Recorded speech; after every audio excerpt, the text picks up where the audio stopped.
wow, that was amazing. This is obviously what we expected when we put out a Google Doc.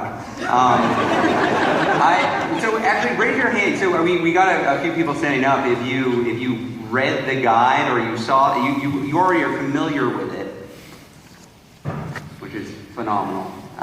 It's amazing. So as you know, we are at Indivisible Project an AstroTurf campaign funded by George Soros. So you heard it already.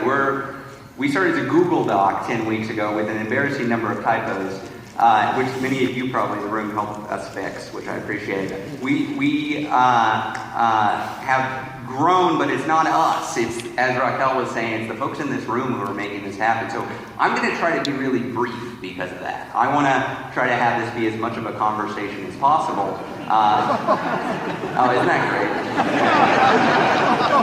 And these are all pictures from around the country of folks actually making their voices heard. So I'm going to go over a little bit of the history of Indivisible, which is a funny word because we're 10 weeks old. And then I'm going to talk a little bit about what we've been doing over these past 10 weeks. And then transitioning to the organization we're building, which was totally unexpected. But just by way of history, 10 weeks ago, a handful of former congressional staff put out this Google Doc, and the creation of that started after the election. We were going through the stages of grief, like a lot of progressives, trying to figure out how we could channel our energy and be part of this brave new world. The idea for the guide came from all the energy we saw already out there. There was a movement soon after the election that was already growing.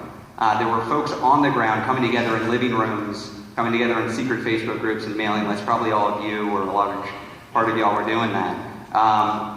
It was amazing to see. We were doing that in DC. We were bringing 20 people together in our living room to figure out what we could do. Over Thanksgiving break, my wife Lee Greenberg and I, we were both congressional staffers during the rise of the Tea Party. We were talking with a friend who was a administrator of one of these local Facebook groups, and we heard from her what we were seeing in other places, which is there's a ton of energy, but folks knew about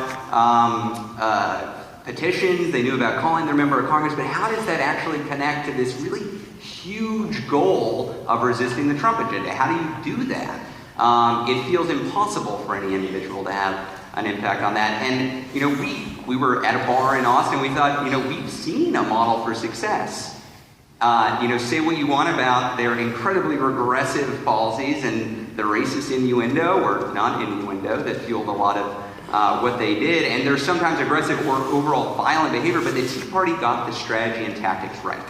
And they knew that on strategy, a local defensive congressional advocacy strategy had impact. And this is rooted in this basic understanding of what constituent power is, how constituent power fits in with American democracy, which is that Congress, one of the great things about Congress, there aren't a ton of great things. It has an approval rating on par with toenail fungus and cockroaches for a reason. But one of the great things about Congress is that individual members of Congress care what their constituents think. And they care what their constituents think because they care more about re-election than anything else. When they wake up every morning, that's what they're thinking about. So any individual thing that the administration is trying to do, they care more that their constituents think good of them, which gives constituents a lot of power. Because Donald Trump's agenda doesn't depend on Donald Trump. It depends on whether or not individual members of Congress choose to go along with it or choose to resist it. So when members of Congress come back home and they try to craft their local image, or they try to convince their constituents that they're one of the good folks up in Congress, constituents can assert that power and change their decision-making calculus. That's the central idea behind the Indivisible Guide.